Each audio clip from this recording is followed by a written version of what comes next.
Good afternoon again, everyone. Welcome back to the second half of this plenary. I'm Dr. Ann Peterson, and I'm chairman of the board of CCIH. You've seen me once or twice. I'm really excited about this. We've been talking a lot about CCIH, our faith-based voice, and being able to really, how do we amplify, not only do good work, but how do we amplify our voice? And Ray Martin very wisely, situated CCIH here and set the norm that as we did this conference, we would engage with the U.S. government so that the faith-based providers and service organizations would know what was going on in the policy arena in the U.S., in funding opportunities, but also as a place to say, hey, here we are, and this is what we're doing. And so you've seen that in this conference as well. We had the pre-conference USAID with a host of U.S. government folks, including CDC. We have this afternoon or this evening with Sandy Thurman. You want to stand up, Sandy, who's from OGAC. And Susan Hillis and others who are going to be talking about AIDS and the PEPFAR initiative.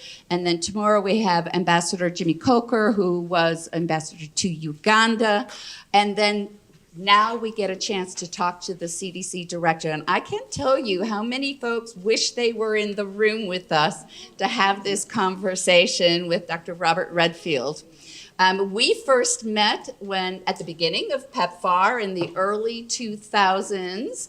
You've got 30 years of history in virology, moved into the HIV arena, and now is leading CDC with not just the virology, but everything else in disease surveillance. So powerful position, big voice, and a good partner to faith-based organizations. So we've been talking in the last day and a half about health system strengthening and care with health system strengthening. So in our conversation, I'm gonna probably pursue some of the things we've been talking about. What do you see as the biggest emerging issue within global health, and how does health system strengthening fit into that? Well, that's just a kind of straightforward, simple question. One thing I like about Ann Peterson, she doesn't sort of, start with some softballs. I will say that, and we'll come back to the groups that you represent, the faith-based health system, particularly in many parts of the world. I'm most familiar with sub-Saharan Africa from my PEPFAR experience. There's no question that much of the effective healthcare that's delivered is delivered and associated with faith-associated health systems. How they can begin to form strategic partnerships with the public health system, I think, is something that would be of benefit. I reflect on a vision that I had. I don't mean physical vision, but just a vision of how to engage the faith community in healthcare when I was in Rwanda. And I was pretty much told that the faith system was the faith system and the health system was the health system, and the two of them really didn't come across each other. Or another way they said it was the church is the church, and we are the government public health system, and they don't come together. But I had a great opportunity to meet a couple that became good friends, Rick and Kay Warren, and I said, Rick's book was doing really well, and I said, Rick, why don't you put some of the profits of that book to this idea? He had the peace plan, and I kind of helped him with his other, I don't know the words you use when you make initials into a word, but he does it all the time. I said, let's do something with healthcare. And so he wasn't, he liked the idea. It was part of his issue, but I actually took the North Kivu on the Kibui, Lake Kivu on the western border of Rwanda up along where the DRC is, where we have the current Ebola outbreak. And That's where I was doing the PEPFAR program. I had a hospital there, the public hospital. And of note, that public hospital had, at the time, 2 doctors, I think 3 nurses. It staffed multiple health clinics. There was a Presbyterian and a Seventh-day Adventist hospital in the region. There was 18 clinics, of which the church ran 16 of them between the 2 denominations. And each of the hospitals had about the same healthcare power, a doctor or 2 and several nurses. And it was for about 700,000 people. And there was some geomapping people that were in Kigali, and I decided to go ask the geomapping people if they could map all the houses so we knew where we were trying to deliver health care for people with HIV, and they did. And then for some odd reason, I said, could you map all the churches? And could you map all the mosque? And so they did. And I have this map of 3 hospitals and 18 health centers. And if you know much about Rwanda, it's up and down hills. So you could have a whole day walk. And then I mapped the churches. And there was like 1,200 of them. Nobody had to walk very far. And so I said to Rick, I said, why don't we get these churches engaged as part of the health system?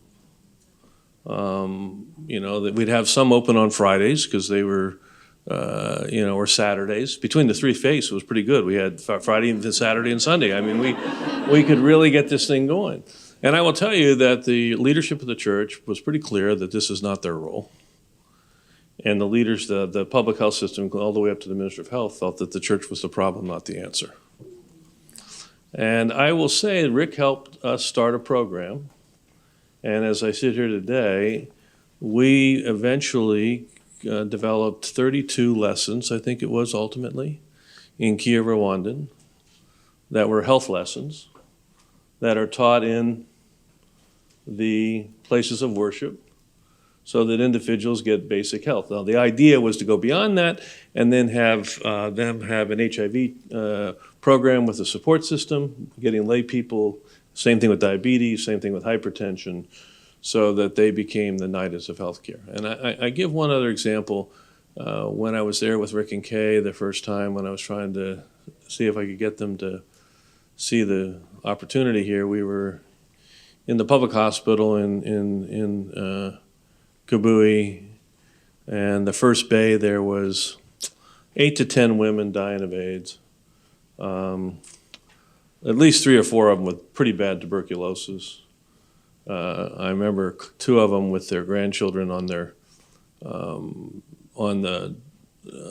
sitting on their mom's bed as the mother was taking care of their daughter who was dying of AIDS, and trying to introduce some concept of maybe we don't want to have the active TB going all over these these young kids. And Dr. Poli was there, and I looked at him, and he was this wonderful man.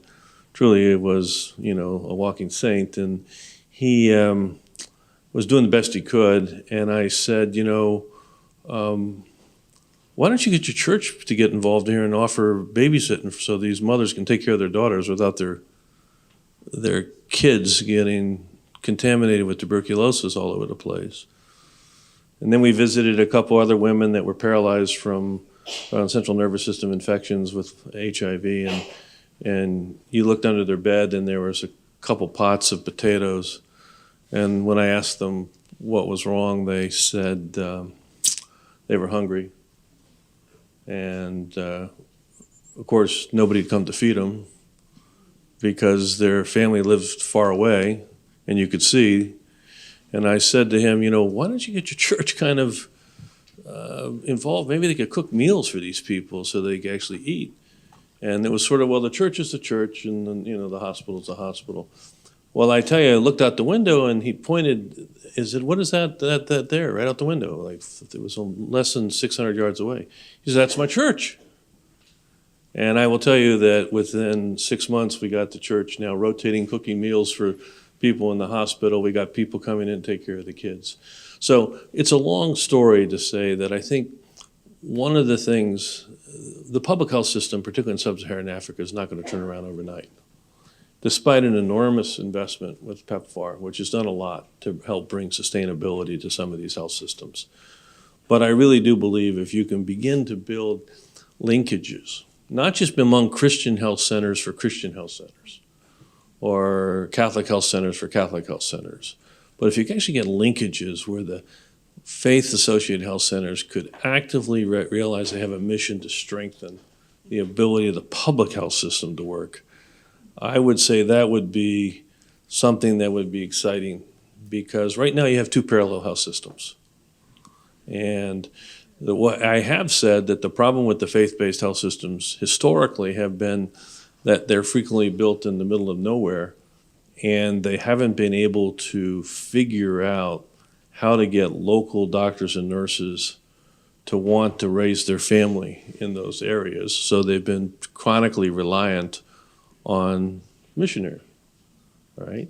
And yet you had a public health system that was a European colonial health system that was huge hospitals in the middle of nowhere with inadequate resources. So I think some exploration and how to bring those systems together would be the biggest challenge that I would probably throw out there. Okay, and you've led into my second question, which is about the relationship between the faith-based organizations and the public health institutions. We've had a lot of discussions, not just here, but in previous conferences, about how difficult it is for faith-based hospitals to essentially be granted notice within a Ministry of Health and public system. So you've put out the challenge that the faith-based and charitable hospitals should reach out to the public health systems in their country. How does the reverse happen? How does, when World Health Organization comes down and does health system strengthening for the government system, how does the faith system get integrated in that? Or PEPFAR or CDC as they're being engaged. We've certainly talked about how do faith-based organizations access U.S. government funds. They do great work. Just, some of your thoughts on how do we get those touch points between the faith-based system and the public health system? Well, one of the things that I think President Bush has been under-recognized by many for many things. But one of the areas I think he's been totally under-recognized for is bringing the faith-based community to the table. As you know, I wrote one of the original Track 1 PEPFAR grants when I was at the University of Maryland. I wrote it on behalf of Catholic Relief Services, not because I'm a Catholic, which I happen to be. I wrote it on behalf of them because I understood from my years in the military that they had that the faith hospitals were the functional health systems. And I didn't want to respond to this emergency with the resources the president had and spend the first 3 years trying to figure out how to get the system to work.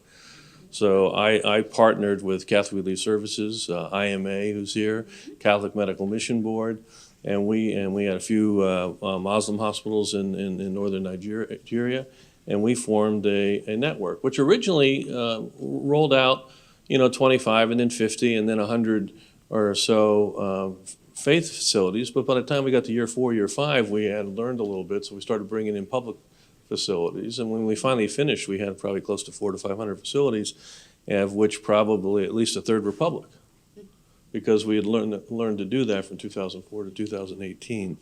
So first is that, at least there's the opportunity to compete for public funds.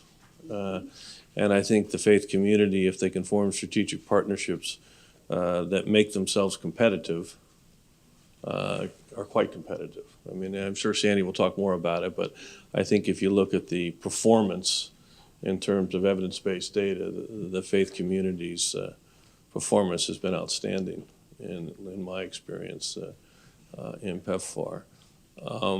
So the second I will say is that in many facilities, as I'm looking at a colleague that I've known from Malawi, but when I worked in Malawi, all the leadership of the government didn't go to the government hospital. They went out to Namatete to go to St. Gabriel's because that was the hospital they knew kind of worked. And I do think building that relationship that you're part of it is important. That goes back to that first question about how you network. If you're competing her federal dollars in partnership with one of the public entities, but providing the stewardship that it's going to actually be an effective program. I think Sandy may comment, but the U.S. government probably doesn't get $1 on the dollar on most of its programs, okay? So again, the faith community can bring a lot of value to a lot of these. So I think, I know in my experience, as I said, I've built most of it. We'll come back hopefully and have a chance to talk about how important I think the faith community is to our public health efforts here in the United States, right? Many of you have some relationships to the United States. I mean, you have kids, you have grandkids, but the faith community has an enormous role. Just like I was talking with Kay and Rick about Rwanda, what role could the faith community play here? And when I came back here in Baltimore, which I was here for 22 years, I said, well, maybe I should draw a map of the faith facilities around the University of Maryland. And I did. And there were 93 within a square mile. And I said to myself, we have a problem here with addiction. Maybe they could help. We have a problem with obesity. We have a problem with alcohol. We have a problem with depression. We have a problem with HIV infection. Why don't we get the faith community more involved here too? And one of the things I liked when I talked to Kay and Rick more about it, when they would send teams to go visit Rwanda as part of the peace plan, initially I wasn't that excited about it, but afterward I was. If it somehow opened up a vision when they went back to LA, they could see that actually they had something they could do in LA, full time. They got stimulated by going to Rwanda for 3 weeks. When they come back, and they could get stimulated. There's not a city in our nation that wouldn't benefit from a much more proactive integration of the faith community in our public health efforts in this nation.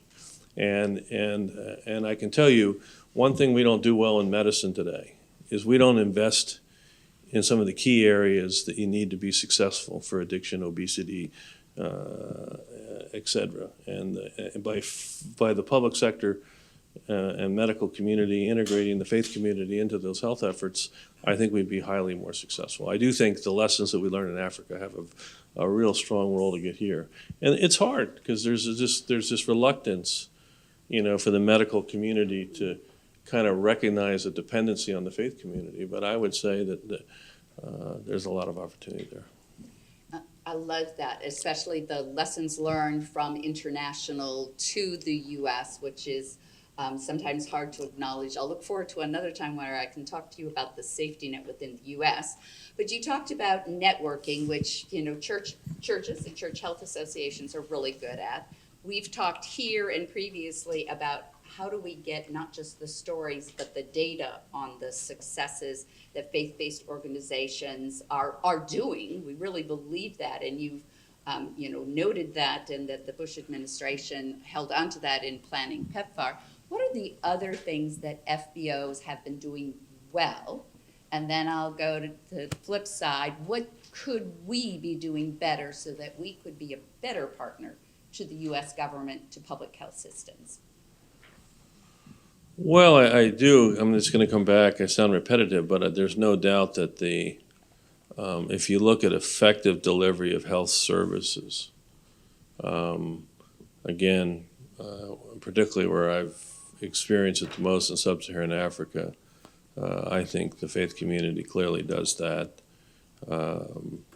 in a highly effective way. I would say that the faith community doesn't market themselves very well. I don't mean that in a negative way, but I just mean in letting people understand, because that's really not what they see as their role. They want to basically just get involved and do the service and take care of people. But when you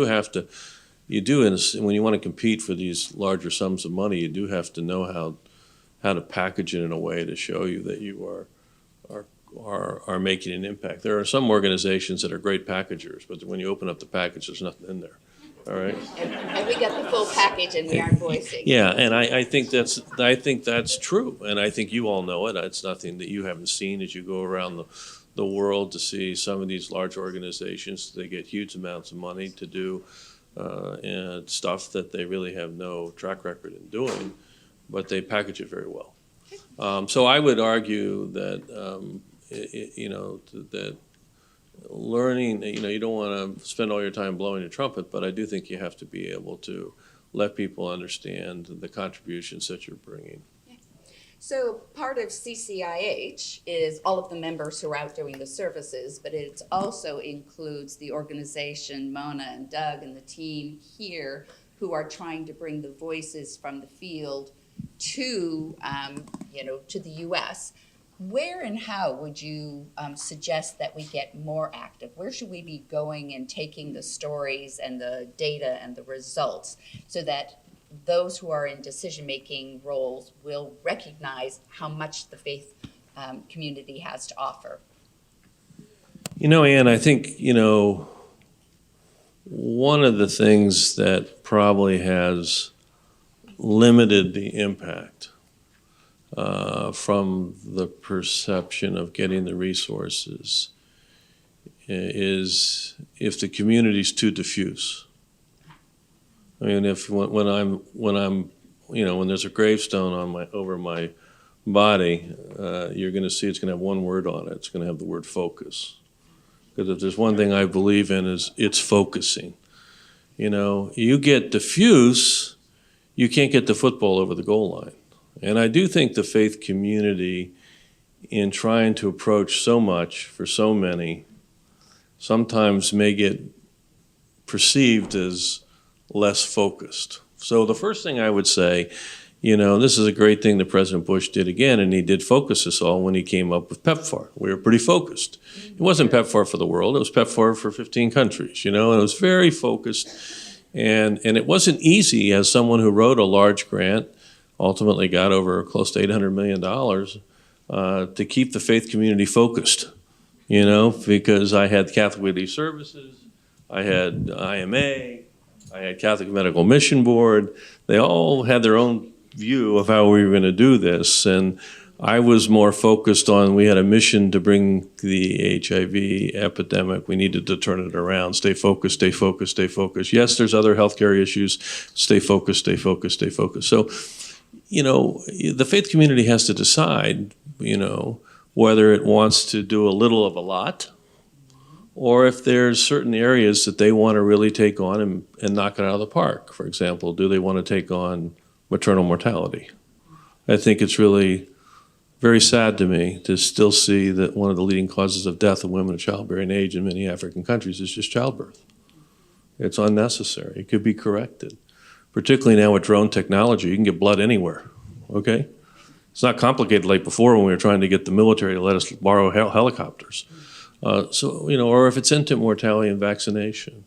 I do think the more, PEPFAR made a huge impact because it was focused, right? You think of the United States' efforts in health and health development. We've done tons of stuff. You did a lot, and when you were the USAID, our nation's done an enormous amount. But until PEPFAR, I don't think it was really recognized as doing much. When I was in the military, I had a chance to interact with the head of Ministry of Health at San Marino, and they wanted me to go do some stuff in Libya with Gaddafi. I told there's a little bit of a problem there. I'm an active duty military. I don't think it's going to work. But and so I never got permission to do that. But I was intrigued by what I was taught. When you went into some of Mali and some of the areas of Africa and you said Gaddafi, the villagers said, clean water. Clean water.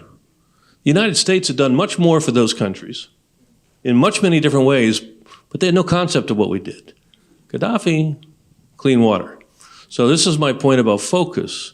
You get a focus in what will, and you come together as a group like the president did to go after AIDS, and whether it's maternal child health, whether it's, it's something where you can focus and then have measurable impact in improving the human condition.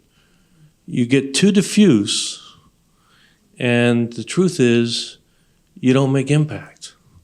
Doesn't mean you don't take care of people, doesn't mean you don't share the love of God with other people. But I do think if you really want to have the ability to broadly change the human condition, one of the first and foremost disciplines is focus. Great. So I get one last question before opening it up to all of you. You've given us, I think, a fair example of a guiding principle that it seems like you live by, focus. What would be a guiding personality that has shaped your personal career as you've had a lot of focus on virology and HIV, but who inspired you? What made your career go the direction it did? One of the advantages of faith-based organizations, we get very personal very quickly. Well, you know, I think I said this when I became CDC director, because somebody probably asked the same question. You know, they were trying to get it. They were always pretty nervous that I was an outsider coming down there. You know, and I will say that I have to say what I said then. It was my mother, and I'll just turn this off if you don't mind. So it was my mother. She actually died about a year ago, May 17th last year, 96 years old, a wonderful woman. But, you know, a wonderful woman of great faith. She made sure, but a woman that sort of got dealt some tough cards. She married my father, was a great guy. My father was at NIH. 3 people went on, he died in 1956, but 3 people from his group independently went on to win the Nobel Prize in Medicine. So he was a bright guy. Actually went to Hopkins Medical School, University of Chicago. Died in 1956. And my mother was there with me at 5, my brother at 3.5, and my sister at 1. Didn't even know how to drive a car. Thought she had, you know, a pretty good life, married a smart doctor, and now she was all alone. She had some tough times because my father wasn't Catholic, my mother was, and so they told her she wanted to marry my father, she couldn't do it. You know, the Catholic Church was a little different back then. My mother went ahead to do it. She always wondered, I got baptized with my brother and sister shortly after my father's death because she always interpreted maybe there was something there, who knows. So she had a hard life. Sadly, I found out as I was settling my mother's estate, my father and I have the same name, so in order to get some of the stuff settled, I had to get my father's death certificate, only to find out at the age of 67 that my father committed suicide. And my mother had to live with that her whole life, never share that with anybody. No wonder she never liked Christmas. It was just January 2nd. So she had but she never let that get in her way. She went back and got her degree, started working at NIH. She worked at NIH most of her life as a biochemist, did initiation factor 1, initiation factor 2, for those of you who remember your biochemistry. Raised 3 kids and stayed true to herself to the day she died. So I was my mother, and I wish that she could have experienced the joy of Christmas again. She never did. I always begged her. She had some good suitors, and I checked them out. They were legit. They were they were really smart scientists at NIH who was going to be able to open some doors for me, you know. And but they would take us camping and fishing. You know, we spent more time with them than she did, and I said, Mom, come on, this great guy. Why don't you? Bob, I'm not going to have 2 husbands in heaven. And I said, so, Mom, I don't think that's the way it works. But I swear to the day she died, you know, and I will tell you one last thing, just a spiritual thing. I'm at my mother's deathbed, and she was able to see all of her grandchildren.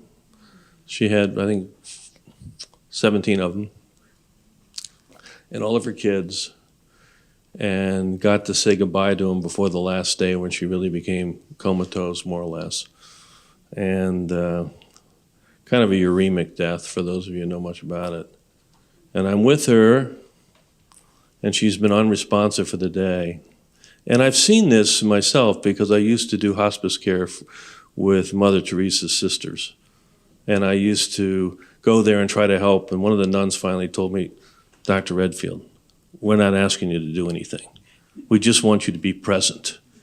And they taught me a lot about a lot of stuff. And so now I'm at my mother's deathbed, and she's been unresponsive, and all of a sudden, her eyes pop up. And those of you who've been at people at the time of death, sometimes you may have seen this, a very alertness. She pops up, her eyes are open. One eye is focused on something up in there. The other eye is moving around the room. Now, I don't know how she did that, okay? I don't know how she did that. And then all of a sudden, she says, Bob. That was my father. She put her arms out. My brother thought she was calling my name. He was very jealous for a couple minutes. I had to explain it to him afterwards. No, I think she really saw my father. And then she died. And I think that was very real. And it was really, we both felt good that she was back with my dad finally. Well, thank you. Yep. Really appreciate that. I will now open it up to questions from the audience. This is a special opportunity.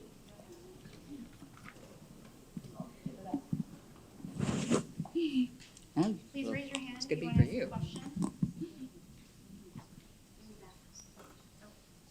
Sorry, you want to start here? Please introduce yourself. Thank you very much. Paul Hudson with SIM, and also former EIS officer, so thank you. Congratulations. Thank you, Now you're going to tell CDC. me what year. I finished in 83. Wow, congratulations. So in the way Jesus had 12 disciples and many more, in the way of making disciples, which is one of our key milestones as a mission, and investing in other people, building capacity. How can we better build that capacity from your point of view in creating public health disciples, so to speak, around the world? Well, I mean, I did tell a story recently a little bit about this when I was asked at the Infectious Disease Society of America why people aren't going into infectious disease anymore in public health. Because we really haven't, this year EIS class, last year we only got 33 physicians into the class. Okay. I was glad we got 12 veterinarians, but I was disappointed that, normally you have 50, 60 physicians, and this year, so what's the story? Now this year, I think we did better. But infectious disease around the country, if you looked at fellowship programs, most of them didn't fill. So there's a huge change in that. And so they asked me that in California, and I told them a story. I said, I was at my dinner table in January after Christmas with my twin son and daughter. They were senior years at the time in college. And I said, in a very non-assuming way, I don't understand why neither of you are applying to medical school.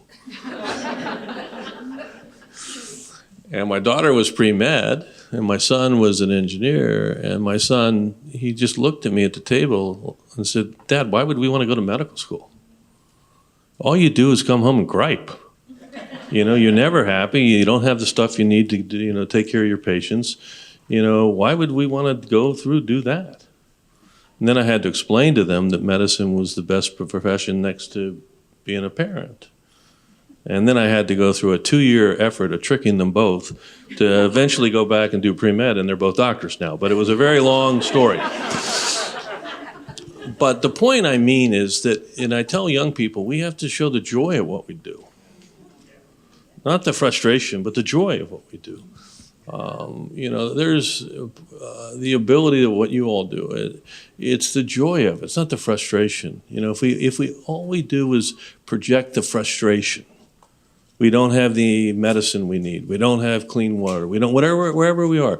Rather than looking at what we have and then building on it, the next step and the next step, the next step. My friend here, I know in Malawi's done it one step at a time. I remember when I first met him, he lived on I mean, I couldn't have lived there. He must have killed 55 poisonous snakes on the way to the hospital, you know. Not to mention that what's the mamba we found in your clinic, you know.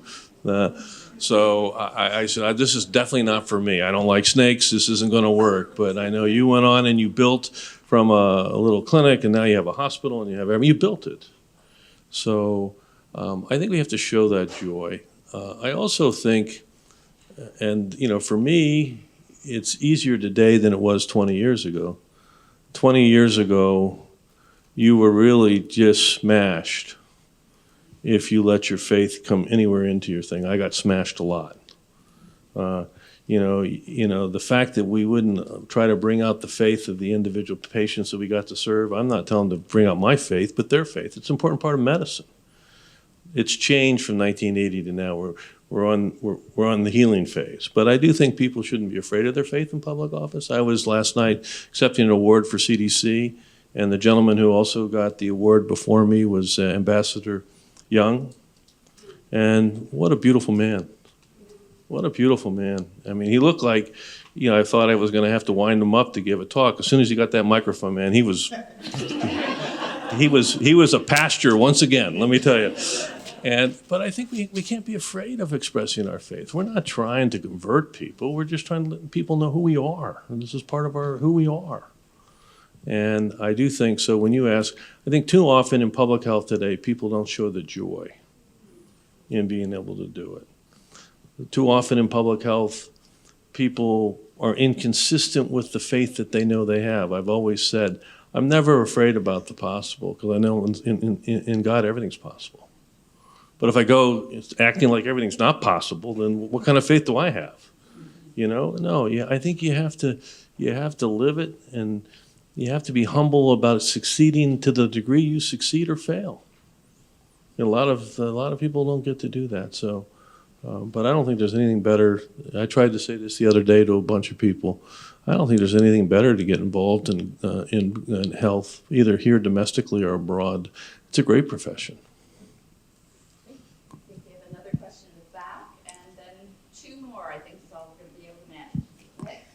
Dr. Redfield, that when I heard you're going to be here, I just wanted to take this opportunity to say something to you, and I asked the lady to give you a little piece of paper. Oh, my. That was 2000 when they first suspected that I had PCP, and by 2003, I had been diagnosed with full-blown AIDS. My CD4 was 2, and I had a viral load in the thousands. And I was told I was one of the first recipients of the PEPFAR funding that came to Zambia in those early days. And I was told you had a lot to do with the fact that it was done through faith-based organizations, because my church was one of those that was allowed to set up a program that administered, it was like a support group that started up as a support group called Circle of Hope, and now is still doing work in Zambia. And I got my treatment from another health facility, an Orthodox clinic that was in Lusaka. And I stand here today by God's grace as a product of the work that you did through PEPFAR and faith-based organizations, successfully having lived with HIV for 20 years. I'm married and I have 2 children that were born on PMTCT. May God bless you as you continue to do the work that you do.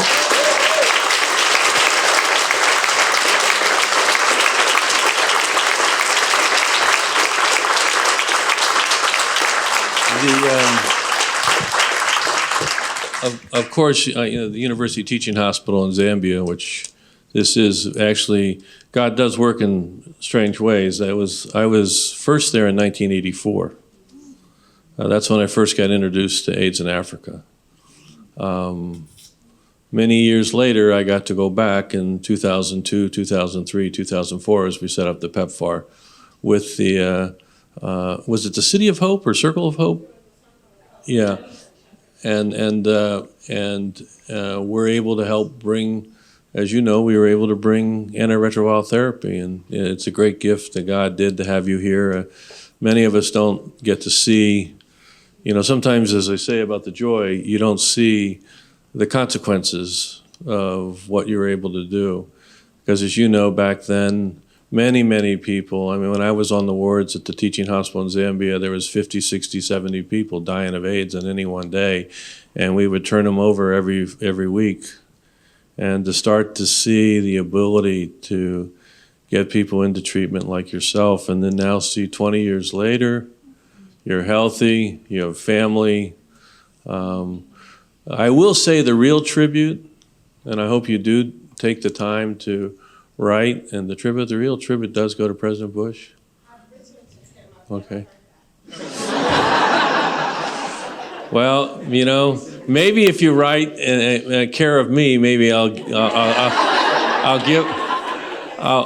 it to him. I'll tell another quick story, but thank you for that, and it was a great gift. You know, one of the other things I got to do, you may not know, but I was able to set up a training program. The president of Zambia actually came to see me here in Baltimore with the First Lady, okay, before PEPFAR, and asked me for help. He had 8 members in his family that were struggling with AIDS. And that's when you probably met Rob Schoenberger or some of those people. Rob agreed to go to Zambia and work with the Zambian Health Department to help them begin to get prepared. And then lo and behold, PEPFAR happened and everything. We're sitting down, my boss, since the president was here, wanted to have a formal lunch. And so up in the Institute of Human Virology, we had tablecloths and china and a very formal lunch. And my boss, Bob Gallo, sat down and, you know, started to eat. And the president standing up, the First Lady standing up, all his cabinet was with him, standing up. And Bob's saying, you know, sit down, let's eat. He said, oh, no. We're not eating until we say a prayer. And Gallo says, a prayer? And the president said, yes, a prayer. He says, I don't think anybody over here prays before they eat. And he said, oh no, there's Redfield. He prays before he eats.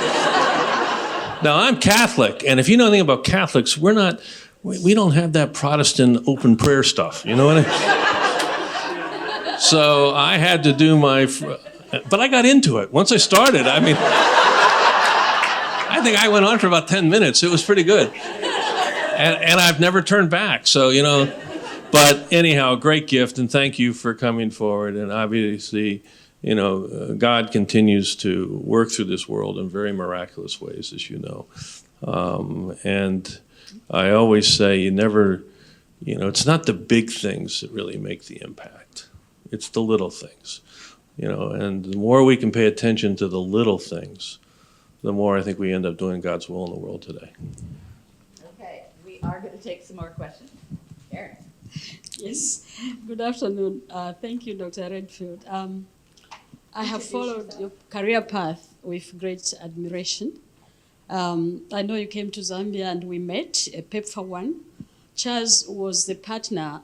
As you know, there were about 5 consortium members on PEPFAR 1. And Charles, the organization I work for, was the partner on the ground, and it went very well. So thank you very much. Mm-hmm. I have one question for you. Since you are now the boss for CDC,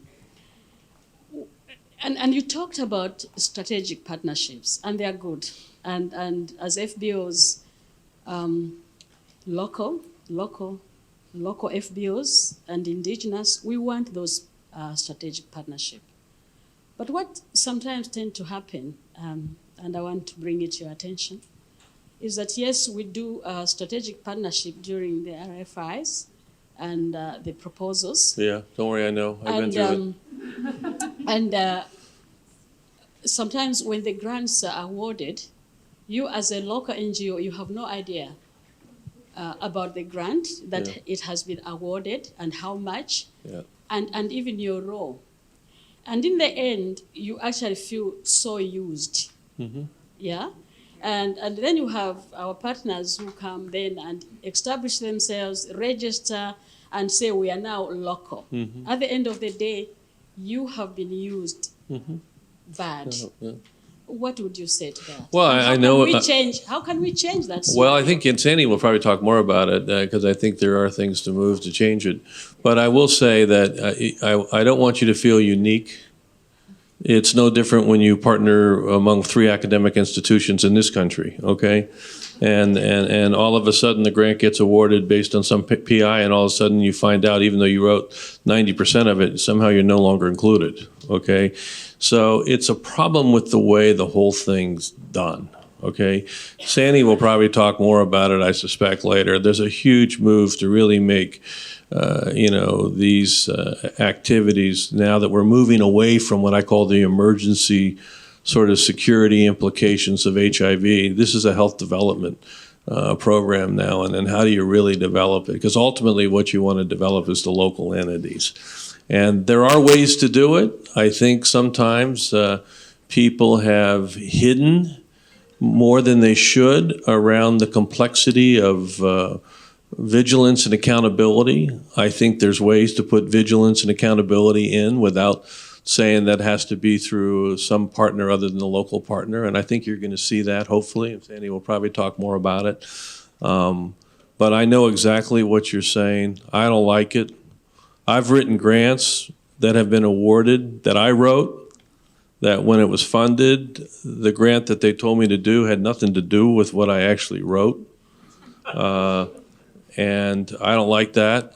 And I have also been in the situation. So I think the hope is to sort of really, for PEPFAR in particular, the integrity of that program is definitely moving finally to indigenous, not fake indigenous, okay? And I think we've all seen fake indigenous, okay? I was very proud of the program I built. And in Zambia, we were there. When I left my when I started my program, we were traveling a lot to Africa, all right? When I finished my program in 2018 to go to CDC, probably 700 of the people that I had working in the countries that we were working, there was only 2 or 3 of us that were not individuals from those countries. So even though they were still University of Maryland, all right, the people that were University of Maryland were Zambian or Kenyan or Nigerian or Botswanan. I was very proud that we've built a cadre, including the physicians, including the infectious disease physicians, they all now were leaders, and they could go lead in their national organizations. But I'm very sensitive. I know what you're talking about. Dr. Redfield has graciously agreed to extend a little bit longer, so we'll take a couple more questions over here and then one. Perfect. Yeah, they let me fly out of BWI tonight, so I don't have to. I don't fly out till 7:30. You know, if it was. And remember to say who you are. First, I think if I was starting right now, unfortunately, I'm 67 years old. But if I was your age right now and I had to figure out where to focus my energy, it would be tuberculosis. It kills more people than any other disease in the world. Now, the problem with tuberculosis is we haven't invested in the science that we need to solve the problem. So you know that you're in the right place. Fauci just put the whole new science agenda together, infant tuberculosis. But it doesn't mean you can't begin to try to impact it with the knowledge that we have today, too. But I do think TB is the place. I think maybe Sandy's going to talk. I know Ambassador Birx has got TB on her radar screen, okay? And I think the complexities of TB are real, more so because we haven't invested in the science. We're still approaching TB the way you would have approached it more or less since 1970, okay? When you see the new GSK vaccine study with 54% efficacy vaccinating people to keep reactivation, you know that with a little concentrated science, we could actually provide tools that we can really knock TB out of the park. So I think you're in the right place. Okay, the challenge is, where do you get the experience? You're not going to get the experience you want to get in tuberculosis in the United States. It's just not going to happen. I just got back from Central Asia. There's a lot of multi-drug resistant tuberculosis.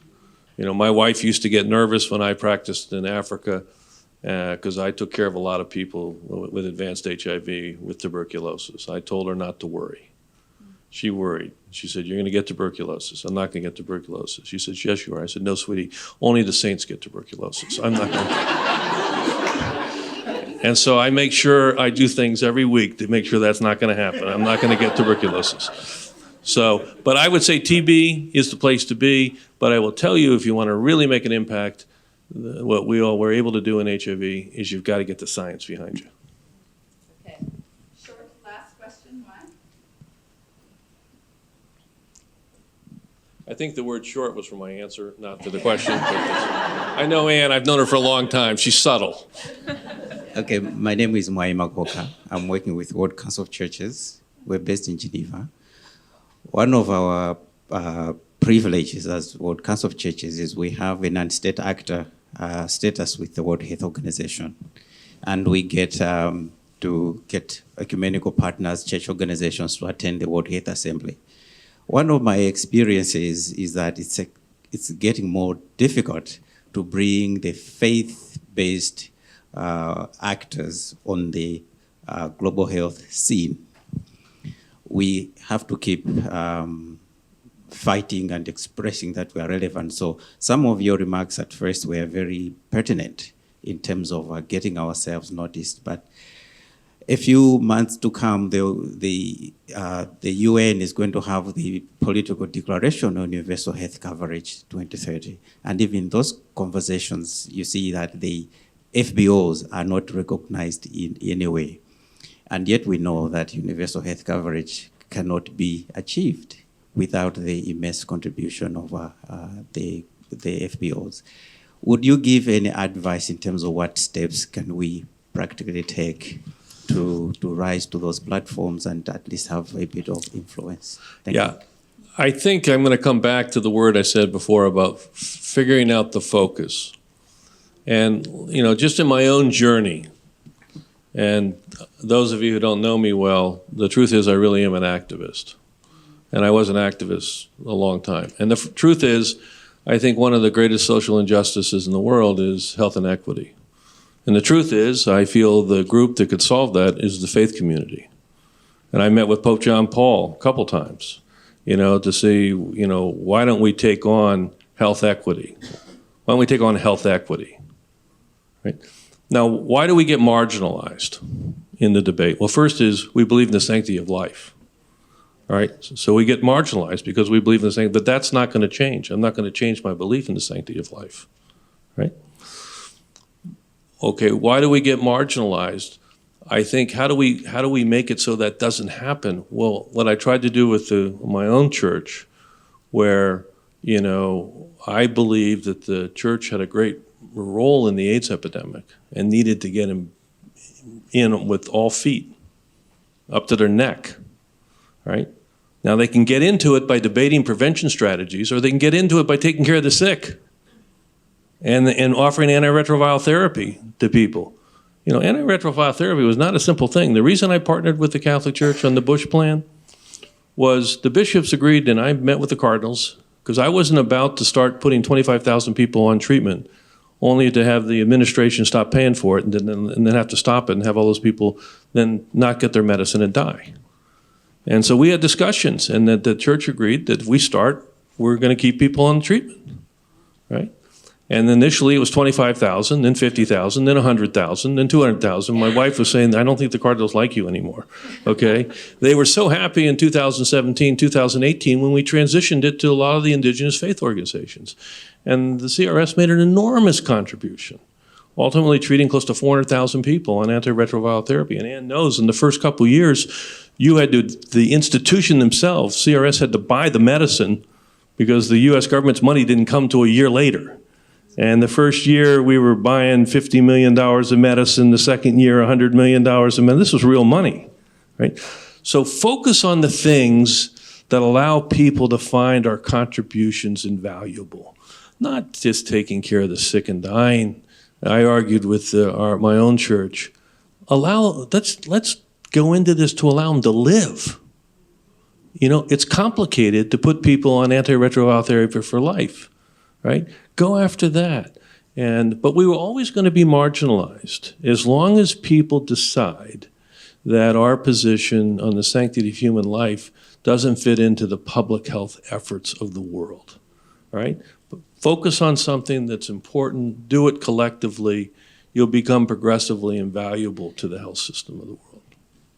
All right, so I want to draw this to a close and thank Dr. Redfield. I think we've got a big challenge in front of us to bring this voice to go, as Mai says, and speak to the role of faith-based organizations, not just in universal health care coverage, but for what we can do to serve the people of the world. So join me in thanking Dr. Redfield. Thank you for being gracious in your time.